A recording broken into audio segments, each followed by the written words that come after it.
Hi hello ವೀಕ್ಷಕರೇ, ಪುನರ್ಗೆ ಸಂಸ್ಕಾರಕ್ಕೆ ಸ್ವಾಗತ ಸುಸ್ವಾಗತ. ಕರ್ನಾಟಕ ರಾಜ್ಯದ ಗೃಹಲಕ್ಷ್ಮಿಯರೆಲ್ಲರೂ ಕೂಡ ಪ್ರತಿ ತಿಂಗಳ 2,000 ರೂಪಾಯಿ ಗೃಹಲಕ್ಷ್ಮಿ ಹಣಕ್ಕಾಗಿ ಕಾಯ್ತಾ ಇದ್ರು. ಇದಕ್ಕೆ ಸಂಬಂಧಪಟ್ಟ ಹಾಗೆ ಡಿಸಿಎಂ ಆದಂತಹ ಡಿ.ಕೆ. ಶಿವಕುಮಾರ್ ಅವರು ಒಂದು ಹೊಸ ಮಾಹಿತಿಯನ್ನ, ಹೊಸ ಅಪ್ಡೇಟ್ ಅನ್ನ ಕೊಟ್ಟಿರುವಂತದ್ದು. ಹಾಗಾದ್ರೆ ಏನು ಅದು ಹೊಸ ಅಪ್ಡೇಟ್ ಅನ್ನೋದನ್ನ ನೋಡ್ತಾ ಹೋಗೋಣ ವೀಕ್ಷಕರೇ.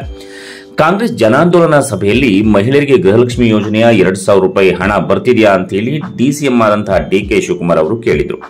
ಇದಕ್ಕೆ ಅಲ್ಲಿದ್ದಂತಹ ಜನರೆಲ್ಲರೂ ಕೂಡ ಬರ್ತಿಲ್ಲ ಅಂತ ಹೇಳಿ ಉತ್ತರವನ್ನ ಕೊಟ್ಟಿದ್ರು. ಈ ವೇಳೆ ಡಿಸಿಎಂ ಡಿ.ಕೆ. ಶಿವಕುಮಾರ್ ಅವರು, ಹೌದು ನೀವ್ ಹೇಳಿದ್ದು ಕರೆ ಐತೆ, ನಿಜ ಇದೆ, ಅಂದ್ರೆ 2 ತಿಂಗಳಿಂದ ಹಣ ಇನ್ನೂ ಕೂಡ ಬಿಡುಗಡೆ ಆಗಿಲ್ಲ ಅಂತ ಹೇಳಿ ದೊಡ್ಡದಾದಂತಹ ಒಂದು ಅಪ್ಡೇಟ್ ಅನ್ನ ಕೊಟ್ಟಿರುವಂತದ್ದು. ಹೌದು ವೀಕ್ಷಕರೇ, ಕಾಂಗ್ರೆಸ್ನ ಜನಾಂದೋಲನ ಸಭೆಯಲ್ಲಿ ಉಪಮುಖ್ಯಮಂತ್ರಿ ಡಿ.ಕೆ. ಶಿವಕುಮಾರ್ ಭಾಷಣ ಮಾಡ್ತಾ ಬಡವರ ಪರವಾಗಿರುವಂತಹ ಕಾಂಗ್ರೆಸ್ ಸರ್ಕಾರ ಇದು ಬೆಲೆ ಏರಿಕೆಯಿಂದ ಬಡವರು ತತ್ತರಿಸಿದ್ರು.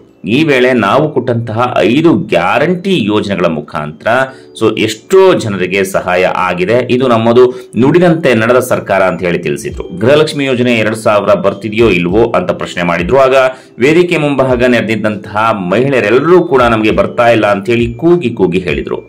ಇದರಿಂದ ಇಕ್ಕಟ್ಟಿಗೆ ಸಿಲುಕಿದಂತಹ ಡಿ.ಕೆ.ಶಿ ಬರುತ್ತೆ, ಕಾಯ್ತಾ ಇರಿ, ಕಳೆದ 1-2 ತಿಂಗಳಿದ್ದು ಮಾತ್ರ ಬಂದಿಲ್ಲ, ಅನುದಾನ ಬಿಡುಗಡೆ ಆಗಿದೆ, ಶೀಘ್ರವೇ ನಿಮ್ಮ ಖಾತೆಗೆ ಹಣ ಬರುತ್ತೆ ಅಂತ ಹೇಳಿ ದೊಡ್ಡದಾದಂತಹ ಮಾಹಿತಿಯನ್ನ ಇವರು ಕೊಟ್ಟಿರುವಂತದ್ದು. ವೀಕ್ಷಕರೇ, ಈಗ ಡಿಸಿಎಂ ಡಿ.ಕೆ. ಶಿವಕುಮಾರ್ ಅವರು ಹೇಳಿರುವ ಪ್ರಕಾರ 2 ತಿಂಗಳ ಹಣ ಇನ್ನೂ ಕೂಡ ಬಿಡುಗಡೆ ಆಗಿಲ್ಲ. ಈಗ ಆಲ್ರೆಡಿ ಅನುದಾನವೂ ಕೂಡ ಬಿಡುಗಡೆ ಆಗಿದೆ. ಹಾಗಾದ್ರೆ ಈ ಒಂದು ಅನುದಾನ ಬಿಡುಗಡೆ ಆಗಿರುವಂತಹ ಹಣ ಯಾವಾಗ ಬರುತ್ತೆ ಅನ್ನೋದನ್ನ ಕಾದು ನೋಡಬೇಕಾಗಿದೆ ವೀಕ್ಷಕರೇ. ನೆಕ್ಸ್ಟ್ ಅನುದಾನ ಏನು ಬಿಡುಗಡೆ ಆಗಿದೆ, ಹಣ ಯಾವಾಗ ಬರುತ್ತೆ ಅಂತ ಹೇಳಿ ನಾನು ತಿಳಿಸ್ಕೊಡ್ತೀನಿ. ಮಿಸ್ ಮಾಡದೇನೆ ನಮ್ಮ ಚಾನಲ್ನ ಸಬ್ಸ್ಕ್ರೈಬ್ ಮಾಡ್ಕೊಳ್ಳಿ. ಜೊತೆಗೆ ನಿಮ್ಗೆ ಏನಾದರೂ ಡೌಟ್ಸ್ ಗಳಿದ್ರೆ ಕಮೆಂಟ್ ಸೆಕ್ಷನ್ ಅಲ್ಲಿ ಮರಿದೇನೆ ಕಮೆಂಟ್ ಮಾಡಿ ವೀಕ್ಷಕರೇ.